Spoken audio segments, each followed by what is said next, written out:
తర్వాత ఇక్కడ ఒక తేడా వస్తుందంటే సంతకం చేసినప్పుడు సిరా ఒకటి ఉంటుంది, తర్వాత ఎప్పుడు పూజ చేసుకున్నప్పుడు సిరా ఇంకొకటి ఉంటుంది. దానివల్ల కూడా పట్టుబడచ్చు. అయితే సిరాలు తేడా ఉన్నా కూడా పట్టుకోవడానికి వీలు పడదు అని చెప్పి ఒక రూల్ ఉంది. తర్వాత ఇంకోటి ఏంటంటే సిరాలు వేరైనా కూడా ఇప్పుడు పలానా తారీఖు నాడు ప్రామిసరీ నోటు రాస్తే నేను నోటు రాసి ఎవరికైనా ఇస్తే ఆ సాక్షులు వాళ్ళ పెన్తో సంతకం పెడతారు, నేను రాసిన పెన్తో కాకుండా. అప్పుడు సిరాలు మారిపోతాయి. మారినా కూడా అభ్యంతరం లేదు.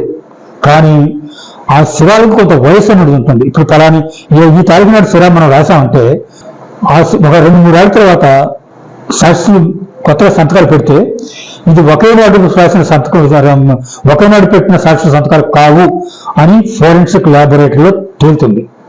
అప్పుడు నోటు చల్లకపోవచ్చు. ఇప్పుడు ఖాళీ ప్రామిసరీ నోటు ఇస్తే ఎప్పుడో పూజ చేసుకుంటారు కదా, మరి అప్పుడు పూజ చేసుకున్నప్పుడు దానికి ఇప్పటికి ఆ సిరా వయసులో తేడా వస్తుంది కదా. ఈ ప్రశ్న నాకు పడుతుంది. దీనికి మాత్రం నా దగ్గర సమాధానం లేదు. చాలా మంది అడ్వకేట్స్ కూడా సరిగ్గా చెప్పలేకపోయారు. చట్టంలో కూడా నేను చదవడానికి ప్రయత్నం చేస్తే అక్కడ కూడా నాకు ఏమీ అర్థం కాలేదు. 2-3 ఏళ్ళ తర్వాత నోటు పూజ చేసుకుంటే ఆసరా వయసుకి ఈ సంతకం చేసిన వయసుకి తేడా ఉంటుంది కాబట్టి ఈ తేడాను ఎలా మనం సర్దుకోవచ్చు అనేది మాత్రం నాకు తెలియదు.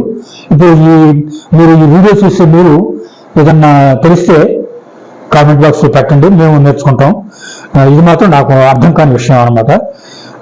ఒక విషయం మాత్రం ఖాయం, సంతకం పెట్టినప్పుడు సిరా ఎప్పుడో పూజ చేసుకున్న సిరాకి సిరాలో తేడా ఉన్న పర్వాలేదు కానీ సిరా వయసులో తేడా ఉండకూడదు. అంటే 2 సంవత్సరాల తర్వాత పూర్తి చేసింది అనేది ఉండకూడదు అని నా అభిప్రాయం. మరి ఉండకపోతే ఎట్లా పూజ చేసుకోవచ్చు, ఖాళీ నోటు ఎట్లా ఇవ్వచ్చు అనే ప్రశ్న వస్తుంది. కాబట్టి ఇక్కడ కొంచెం నాకు అభ్యంతరగోచరంగా ఉంది. దీన్ని మీరు కామెంట్ రూపంలో పెట్టండి, మేము నేర్చుకుంటాం. నోట్ రాసే వాళ్ళందరూ మైనారిటీ వయసు దాటి ఉండాలంటారా? అవును, తప్పకుండా దాటి ఉండాలి. అప్పు ఇచ్చే వ్యక్తి 18 సంవత్సరాలు నిండిన వాడే ఉండాలి. అప్పు తీసుకున్న వ్యక్తి 18 సంవత్సరాలు నిండిన వాడే ఉండాలి. రాసే స్క్రైబ్ కూడా 18 సంవత్సరాలు నిండిన వాడే ఉండాలి. సాక్షులు కూడా 18 సంవత్సరాలు నిండిన వాళ్ళే ఉండాలి. తప్పకుండా అందరూ కూడా మైనర్లు అవి ఉండకూడదు, అందరూ మేజర్లు అయి ఉండాలి. ఇది తప్పనిసరి. ఇట్లా మైనర్ అయితే మాత్రం అది చల్లదు, కోర్టులో నిలబడదు, ఆ నోటు నిలబడదు. అసలు గుర్తించగలరా అసలు మైనర్ రాసినట్టుగా? రాసినట్టుగా గుర్తించలేరు. కాకపోతే ఆ తారీఖు, అతని తారీఖుని బట్టి డేట్ ఆఫ్ బర్త్ తారీఖులు ఎక్కడెక్కడ దొరుకుతాయి కదా, ఆ తారీఖుని బట్టి ఈ తారీఖుని ఆ తారీఖుని చూసి అది మైనర్గా కాదని తెలుసుకోవడం చాలా తేలిక. అంతే తప్పితే మనుషుని బట్టి కానీ, సంతకాన్ని బట్టి కానీ, దస్తుని బట్టి కానీ ఇతను 18 ఏళ్ళు నిండినాయి అని మాత్రం తేల్చలేము. కానీ ఆ మనుషుల పేర్లు ఉంటాయి కాబట్టి, ఆ రాసిన తారీఖు ఉంటుంది కాబట్టి ఈ తారీఖుకి స్కూల్లో డేట్ ఆఫ్ బర్త్ ఏదో ఉంటుంది, లేకపోతే అక్కడ ఉంటాయి. ఆ డేట్ ఆఫ్ బర్త్ని చూసి నిజంగా ఈ తారీఖు రాసిన నోటు రాసేటప్పుడు 18 ఏళ్ళు నిండినా లేదా అనేది తెలుసుకోవడం చాలా తేలిక. అంతే తప్ప దస్తుని బట్టి కానీ, సంతకాన్ని బట్టి కానీ మనం మాత్రం 18 ఏళ్ళు నిండినాయి అని మాత్రం చెప్పలేము.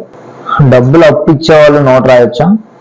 డబ్బు అప్పిచ్చేవాడు ఎట్టి పరిస్థితుల్లోనూ నోటు రాయకూడదు. అతనికి చదువు వచ్చినా ఇది వచ్చినా సరే డబ్బు ఇచ్చేవాడు ఎప్పుడు కూడా ఎట్టి పరిస్థితుల్లో కూడా నోటు రాయడానికి వీలు పడదు. రాస్తే చల్లదంటారా? రాస్తే చల్లదు, అసలు ఏ మాత్రం రూపాయి కూడా చల్లదు, ఎందుకు పనికిరాదు. చెప్పండి. ఇంకా తర్వాత ఇంకోటి ఏంటంటే అప్పు ఇచ్చేవాడు రాయకూడదు. ఒకటి, అప్పు ఇచ్చేవాడు ఆ డబ్బు తనకి ఎక్కడి నుంచి వచ్చింది అనేది కూడా రుజువు చేసుకోవాల్సిన పరిస్థితి ఉంటుంది. ఇప్పుడు ప్రామిసరీ నోటు మీద ఎంత లిమిట్ వరకు రాసుకోవచ్చు అనేది ప్రశ్న ఉంది. అయితే ఇక్కడ లిమిట్ మాత్రం ఏమీ లేదు. 100 రూపాయలు రాయొచ్చు, 200 రాయొచ్చు, 2000 రాయొచ్చు, 20,000 రాయొచ్చు, ₹1,00,00,000 దాకా కూడా రాయొచ్చు. తర్వాత స్టాంప్ మాత్రం అదే రూపాయి స్టాంప్ సరిపోతుంది. ఏ అమౌంట్ కైనా సరే తప్పనిసరిగా రూపాయి స్టాంప్ మాత్రం ఉండాలి. స్టాంప్ తప్పనిసరిగా ఉండాలని అంటున్నారు. అయితే 100 రూపాయలు అప్పిస్తే ఎక్కడి నుంచి వచ్చిందని చెప్పి పెద్దగా నిరూపించుకోవాల్సినంత అవసరం ఎవరికీ ఉండదు. ఎందుకంటే ఇవాళ ప్రతి వాడికి కూడా 100 రూపాయలు ఎక్కడి నుంచి చోట వస్తాయి, దాన్ని నిరూపించాల్సిన అవసరం లేదు. కానీ అదే నేను ₹1,00,00,000 అప్పిచ్చానని చెప్పి రాసుకుంటాడు అతను. అసలు ఈ ₹1,00,00,000 మీకు ఎక్కడి నుంచి వచ్చినాయి అని అడుగుతారు కోర్టులో. అడిగినప్పుడు ఫలాన్ ద్వారా నాకు ఈ ₹1,00,00,000 వచ్చినాయి అని చెప్పి మాత్రం నిరూపించుకోలేకపోతే ఆ నోటు చల్లదు. ఇంకోటి ఏంటంటే 20,000 రూపాయల దాకా అసలు ఉంటే నగదు ఇవ్వచ్చు. కానీ ఆ తర్వాత అయితే ఇన్కమ్ ట్యాక్స్ వాళ్ళు కూడా అభ్యంతరం పెడతారనమాట. 20,000 నగదు దాటిన తర్వాత ఎప్పుడైనా సరే అది చెక్ రూపంలో కానీ, డీడీ రూపంలో కానీ, లేకపోతే ఫోన్పే రూపంలో కానీ, గూగుల్ పే రూపంలో కానీ ఏదో ఒక రూపంలో ఉండాలి తప్ప నగదుగా ఇవ్వడం మాత్రం మంచిది కాదు. నమ్మకం మీద వసూలు చేసుకుంటూ చేసుకోవచ్చేమో, కానీ నగదుగా ఇస్తే నేరం మాత్రం కాదు. కానీ కోర్టు మాత్రం అబ్జెక్షన్ పెడుతుంది, ఇది కుదరదు, ఇట్లా నగదుగా ఇవ్వకూడదు అని చెప్పి అభ్యంతరం పెడితే మాత్రం చాలా కష్టం అవుతుంది. ఇది కొత్తగా వచ్చిన రూల్. ఇంతకుముందు మాత్రం ఎంత ఇచ్చినా సరే చెల్లుబాటు అయ్యేది. కానీ ఇప్పుడు 20,000 కంటే ఎక్కువ అయితే తప్పనిసరిగా చెక్ రూపంలో కానీ డ్రాఫ్ట్ రూపంలో కానీ ఇచ్చి ఆ చెక్ నంబరు, ఆ బ్యాంక్ డ్రాఫ్ట్ నంబర్ కానీ ఆ ఫోన్ పే వివరాలు కూడా దాంట్లో ఆ ప్రామిసరీ నోట్లో రాయాలి.